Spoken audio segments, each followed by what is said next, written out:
Make it funky. They come around, but they never come through. They come around, but they never come through. Yeah, and from the rap scene, remember when I joined way back 2016. Tapos sumalin ako sa globo, ang binuo ni Bob. For sikotin ko sa hub, unang kanta ko ay love song. Resist history, bringing out the best of me. Ito aking destiny, totoong epiphany. Bawat patak ng tinta, bilib lahat na madla. Pataman ng matanda, umiili sa kanta. Di man masyadong handa, pero talaga panda. Yo!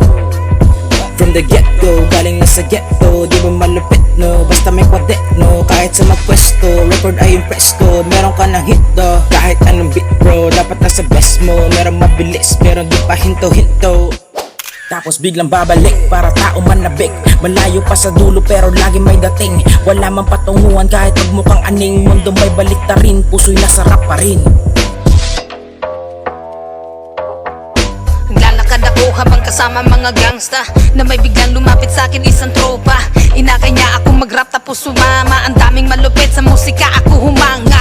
Sinubukan magsulat na walang tulong ng iba. Tila pala isipan pa rin kung paano tumugma. Ang dami ng papel ko na sinayang. Ubos na rin ang tinta na kulay, dugo ang kulay. Ito'y isang patuloy na hindi nga madali. Magsusulat pa rin kahit abutan ng gabi. Tapos karami kulang sigarilyo at kape. Kung wala ang musika baka wala ko dito dre. Pero kahit papano nakilala isang batang nangangarap simula ng umpisa. Hindi man kami pinalad na katulad nila. Mahal ko pa rin ang rap ano mang sabihin ng iba.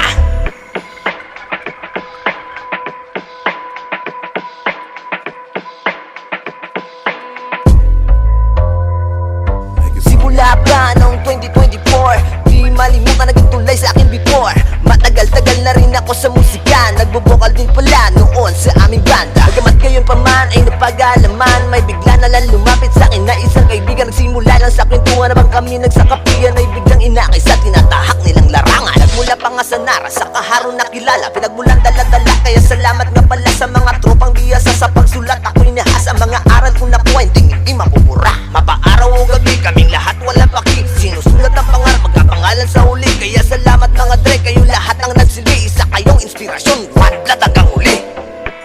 Wait, di pa tapos. Bro, They come around, but they say, never come through. bro. Paano nga ba nagsimula, ano ang dahilan? At sino ang humila, nakapagsulat na yan? Ang tanong ng ilan, sino yan, taga saan? Taga Quezon ka pala, pwede bang pasampul naman? Akala ko rin madali yung mga panahong hindi pa pumapasok sa larangan. Magsulat at kumabisa, sumabay sa tunog, aliwin manunood, tagapakinig na laging sa amin nakasunod. Pero ngayon alam ko na kung bakit nandirito. Isa rin ang dahilan ng musika, naging gamot ko. At hindi lang para sa sarili ang ginagawa, para na rin sa lahat, kaya ito tinatyaga. Ang maging isa sa pagiging makata ay hindi lang para sa ating pagnanasa. May hatid na aral na dapat sa masa, may hangad na mabuti na ipinatatamasa. Baka di pa tapos? Shoutout kay Sase Aguilar Bon, shoutout dyan na kay, siyempre kay Tops de la Rosa, shoutout dyan sa bayan ng Quezon dyan, sa mga turupapits natin, shoutout dyan. Siyempre sa, Shoutout kay ano, kay Dreamich. shoutout kay Huberts, Huwag niyo siya ginalang lang. shoutout kay Huberts, pati kay Marlo, shoutout dyan kay Jamal. Tsaka sa lahat ng ano, sa lahat ng collaborators natin sa Palawan, Airsofters, sa lahat. Alparo Sigma. Shoutout sa inyo. Alparo Sigma, shoutout. Shoutout Thank you, sa thank you. lahat ng rapper ng Nara at Puerto, siyempre, sa rapper ng Quezon, shoutout.